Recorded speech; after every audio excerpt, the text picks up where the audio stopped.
BBC news আন্তর্জাতিক সংবাদে আপনাকে স্বাগতম। শুরুতেই সংবাদ শিরোনাম, এরপর বিস্তারিত। ইউক্রেনে ভয়াবহ হামলা চালিয়েছে রাশিয়া, নিহত 18। লেবাননে যুদ্ধবিরতিকে স্বাগত জানিয়েছে ইরান। যুক্তরাষ্ট্রের সঙ্গে সম্ভাব্য দ্বিতীয় দফার বৈঠক পাকিস্তানে, ইরানি রাষ্ট্রদূত। গ্যাস বিস্ফোরণে একই পরিবারের 8 জন নিহত।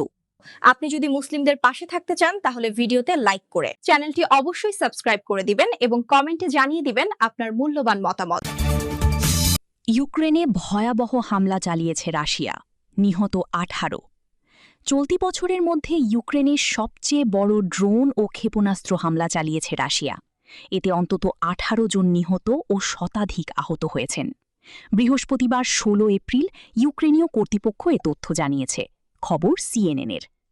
স্থানীয় কর্তৃপক্ষ এবং ইউক্রেনের স্টেট ইমার্জেন্সি সার্ভিসের তথ্যমতে রাশিয়ার হামলায় ভবন ক্ষতিগ্রস্ত হয়ে অগ্নিকাণ্ডের ঘটনা ঘটেছে এবং দেশজুড়ে অন্তত 18 জন মারা গেছেন, যার মধ্যে শিশুও রয়েছে। এছাড়া 118 জন আহত হয়েছেন।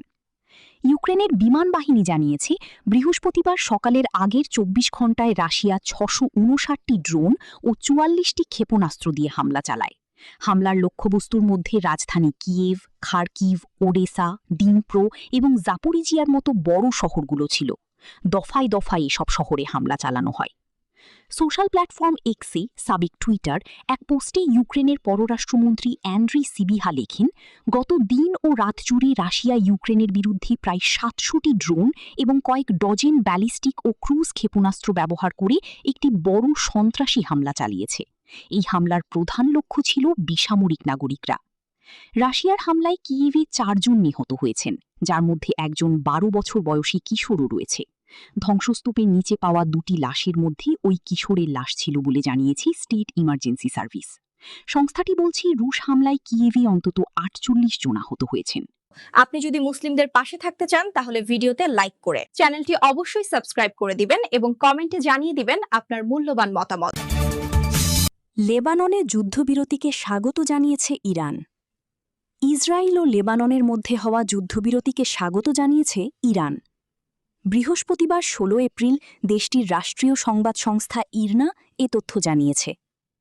বার্তা সংস্থা এএফপি জানিয়েছে, দুদেশের মধ্যে হওয়া এই যুদ্ধবিরতি মধ্যপ্রাচ্যে চলমান সংঘাত থামাতে ইরান ও যুক্তরাষ্ট্রের মধ্যে হওয়া 2 সপ্তাহের সাময়িক যুদ্ধবিরতি চুক্তিরই অংশ। ইরানের পররাষ্ট্র মন্ত্রণালয়ের মুখপাত্র ইসমাইল বাঘাই বলেন, লেবাননে যুদ্ধবিরতির ঘোষণাকে স্বাগত জানাই।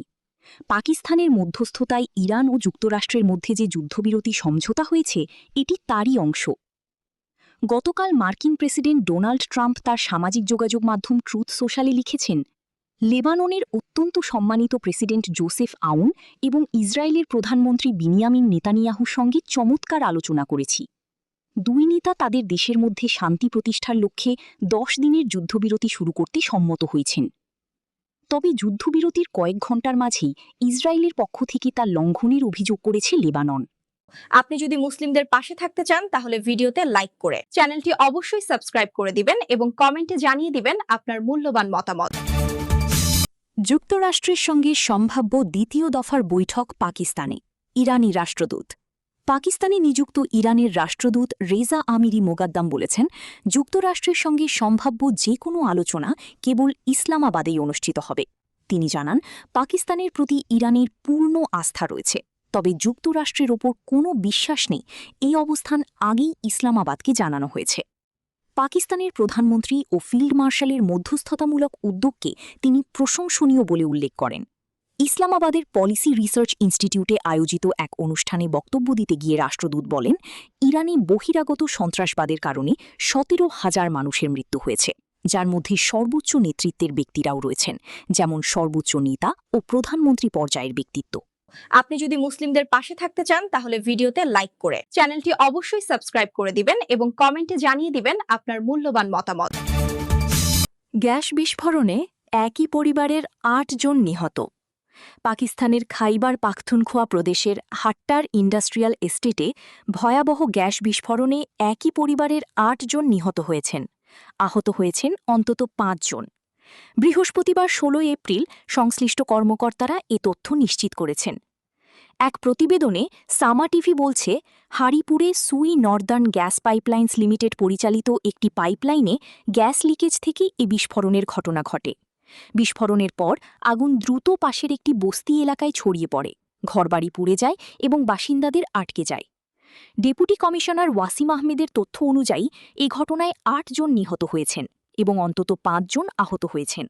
নিহতরা সবাই একই পরিবারের সদস্য, যাদের মধ্যে ৩ শিশু, ২ কিশোরী, ২ বৃদ্ধা নারী এবং একজন পুরুষ রয়েছেন।